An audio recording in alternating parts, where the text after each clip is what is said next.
Now, just a little bit ago, I did a video about how I love Xbox and have always loved Xbox, and I would like them to try just a little bit harder so that they can stay in the console race, remain competitive, continue to be a part of the conversation.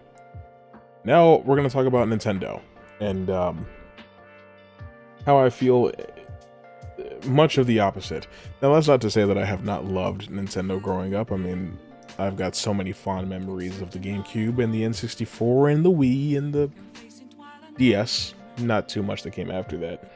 Um, the Switch 2 was shown off a little over a month and some change ago, I guess, and there's been a lot of discussion about the price of the console and the price of the games and the features and kind of the whole everything and whether it justifies itself and justifies its price. You know, we're talking about a $500 console bundle and $90 games, you know. And I'm someone that has spent the last few years saying that games should be cheaper digitally than physically because there's no distributing and no manufacturing and stuff like that. It's not creating any waste. However, when I say that, I mean like if a physical game is $60 or $70, maybe the digital version is $45 to $50. That doesn't mean that you make the digital version of the game $80 and the physical version $90. Like that's kind of insane, right? And again, it's a $500 console bundle. The Switch 2 by itself costs more than a PS5 digital. I did not think that was possible.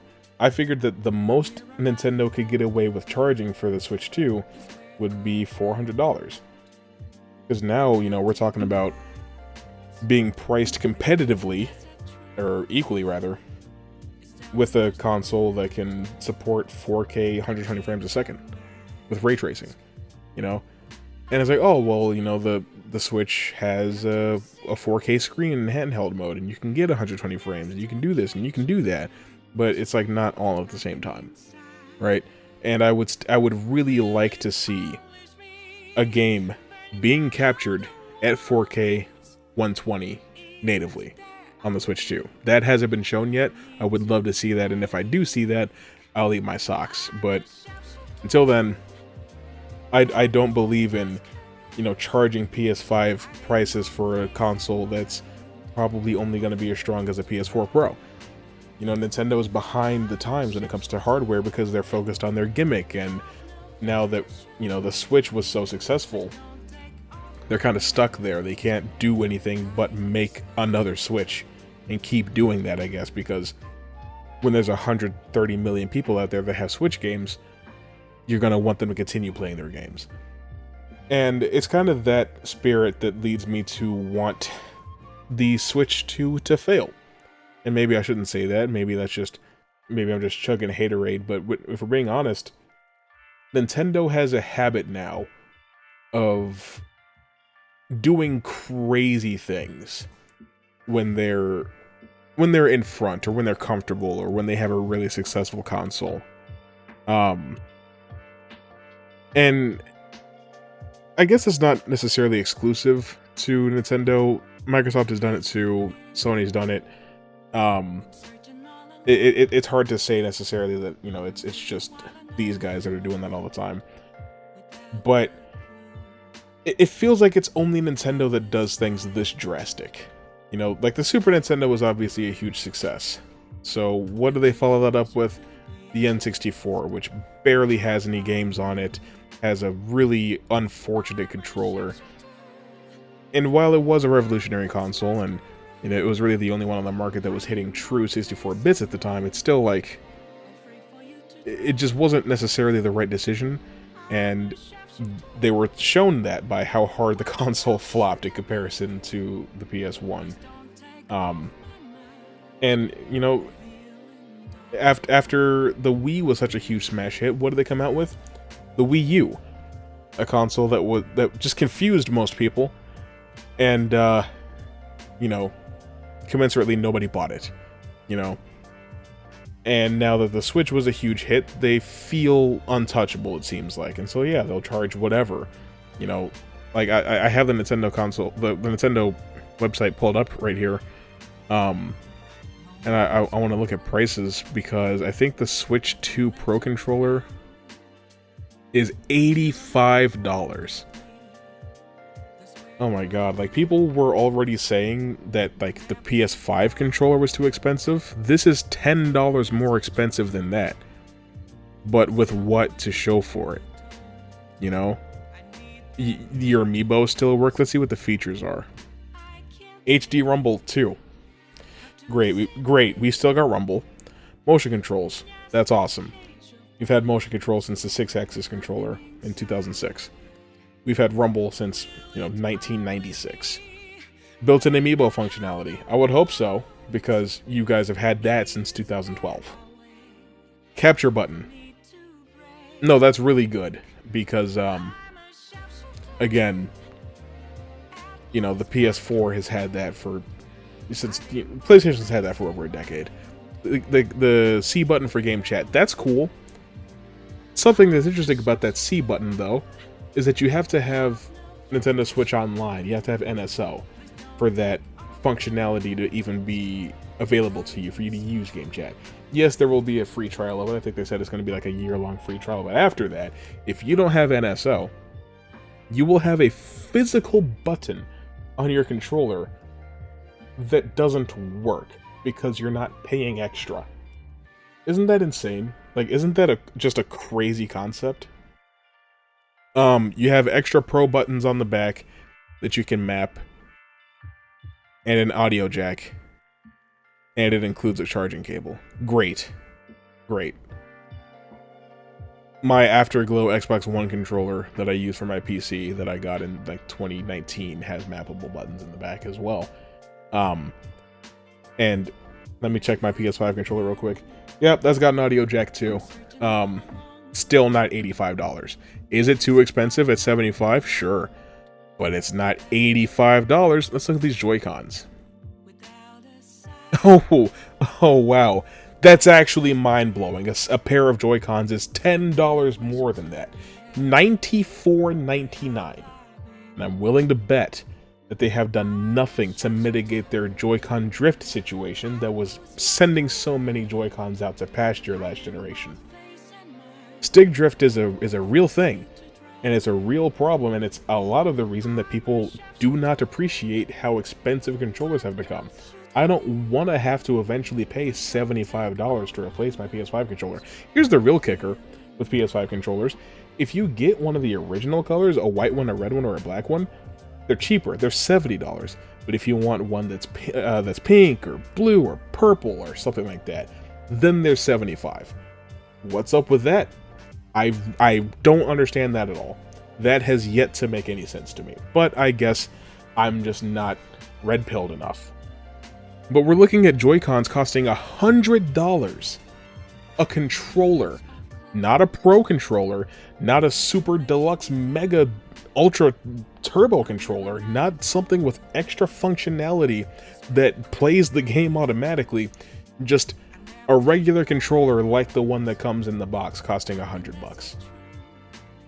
How much is a bundle that comes with an extra pair of Joy-Cons and Mario Kart? How much is that bundle? $600 fucking dollars? To play a game and have another controller? That's insane. Pardon the interruption, it's your boy Toxic Boyo, and I wanted to take a brief moment to let you know about the Toxic Touch Productions Patreon. I'm not currently monetized on YouTube, but I still want to bring you the best content that I possibly can. I want to make those videos that you love, and I want them to be the best that they can be. But I need a little help. That's where you guys come in. If you want to support me directly, you can head on over to patreon.com/ToxicTouchProductions or click the link in the description or the pinned comment. For even just $5 a month, you can get your name included in the credits at the end of the video, gain access to exclusive channels on the Discord, and you get specialized merch at no extra cost. It only gets better as the tiers go higher. Go check it out. Thanks for listening and thanks for supporting my dreams. Now let's get back to the video. And it goes back to what I was talking about before. We're reaching a point where gaming... Let me calm down. The reason that like the Wii was so successful is because it was $250 and it appealed to everybody. Anyone could pick up and play it. You could get your granddad to play Wii bowling and it costs $250. So of course it beat the shit out of the PS3, which was way more expensive. You could buy a 360 and a Wii for the price of the PS3. That's what I'm talking about with Sony getting too big for their britches. The PS2 goes down in history as the greatest selling console of all time. They get too comfortable, they start doing stupid shit. The next generation, sorry about that, that was insane. The next generation comes along, and the Xbox 360 sells incredibly well. Does it get its ass handed to it by the Wii? Sure. But it does so much better than the original Xbox did, and it beats the shit out of the PS3 for the first, 5 years.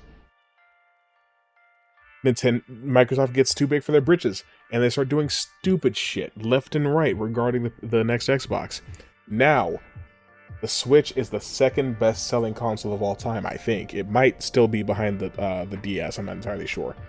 But people are looking at the possibility that it might overtake the PS2.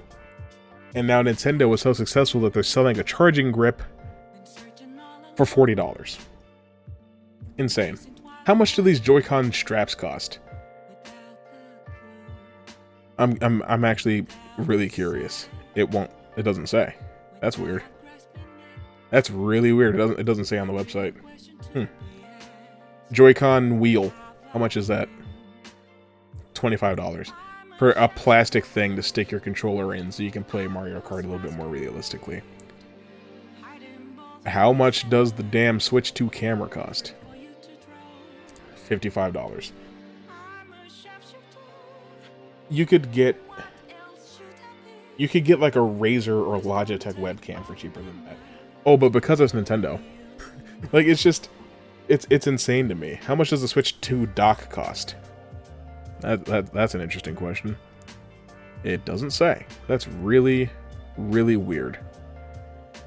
But, I mean, just looking at the fact that a set of Joy-Cons costs $95 and a GameCube controller for the Switch 2 costs $65.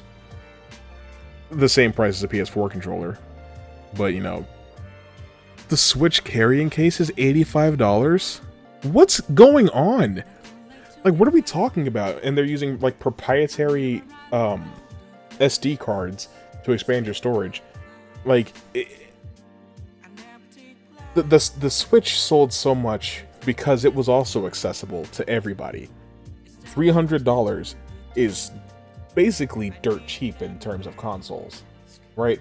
$300 is what the Xbox Series S costs, and that thing can output 4K. That thing can hold 60 frames a second consistently. That thing is capable of ray tracing. Sure, it's digital only, but it's also the same price. It's cheaper than the Switch OLED, and the Switch OLED is not capable of what the Xbox Series S is capable of. But this thing is going to cost as much as the Xbox Series X cost at launch. And still not be able to do what it could do. We're talking about, you know, a virtual tour of your console that costs like, what was it, like $20? We're pricing gamers out of gaming. You know, PC gaming is considered to be too expensive to be accessible to most gamers. Because if you want a PC that's good enough to run most games at least medium settings, you're coming off of at least 4 figures, right? You're coming off of at least $1,000. Anywhere from $1,000 to maybe $2,500. Some people have even spent $5,000 on a good PC. You don't need to do that, but you need to at least fork over $1,000. Mine costs $1,500, and even I struggle with certain games. But the fact that a PS5 costs 1/3 of that and can run games just as good as, if not sometimes better than my PC can, that's what makes console gaming worthwhile. But if a machine costs that exact same amount of money and can't even do half of what it can do, what are we really looking at? Things just being expensive for the sake of it. And now, because things are a certain way here in America, you've got to deal with tariffs, and so things cost even more. The straps are $14. Insane. Why don't the straps come with the console? I just don't get it. I don't get it, and I feel like an insane person. I don't want the Nintendo Switch 2 to fail just because. I don't want it to underperform because I hate Nintendo or something like that. I want these companies to get it through their head. They're appealing to people that work 40 hours a week. You know, $500 is what I make in like 4 days. I don't want to spend 4 days, 32 hours worth of pay on a Switch. If it was 2.5 days worth of pay, that would be more reasonable to talk about. But it's like when people have incredible rent prices to deal with, and there's just so much other stuff always going on. No, like, I don't know.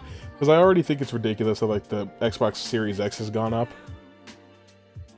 $600 for an Xbox, especially because it's an American console, is insane to me. $500 for the Switch 2, just as insane. You're just not getting anything close to a good value per dollar when things are priced like this, and it's insane, and they're getting away with it. People are still showing out in droves to pre-order the Switch 2. And it's upsetting because the Switch 2 has games I want to play. I want to play Donkey Kong Bonanza. I want to play Dusk Bloods.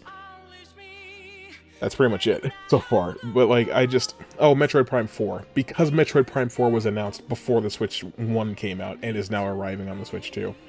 That's lunacy to me. That's lunacy. How'd you get 3 Mario Party games on the Switch, but you couldn't get Metroid Prime 4 out on time? That's the part I don't get. That is the part I don't get. But hey, whatever. Whatever, I guess. I don't even know if there was a point to saying all of this. It's just, I'm just really frustrated at like the current state of gaming, and it just seems like it's only ever getting worse. It's only ever getting worse. There's no end in sight, it feels like. But whatever. That's all I have for you guys today, I guess. I have so many other videos to get around to doing, but let me know what you guys think of the Switch 2. And I guess I'll see you guys later.